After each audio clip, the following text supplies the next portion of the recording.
So this is what a front crash sensor looks like on a second generation Nissan Xterra and Nissan Frontier.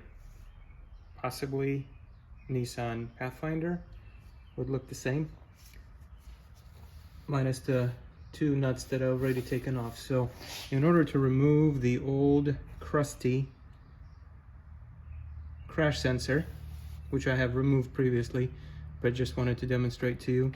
So the two 10mm nuts come off, then you take this front cover off.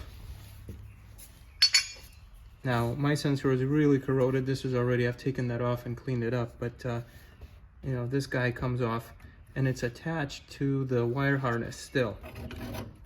And so once you pull this guy off, the bracket behind it is probably going to be corroded as well. I have taken this off and refinished it already. Instead of buying a new one from Nissan for $120, I just refinished this one. But you can see how corroded the sensor is. There's stuff falling off of it still.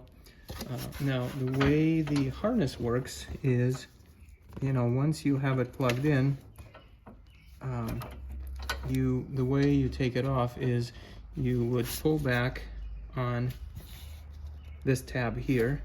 It's spring-loaded, so you pull back and then you disconnect the harness. So that's how that comes off. And that's what that connector looks like here. Okay. And then I'll show you in a moment what a new one looks like.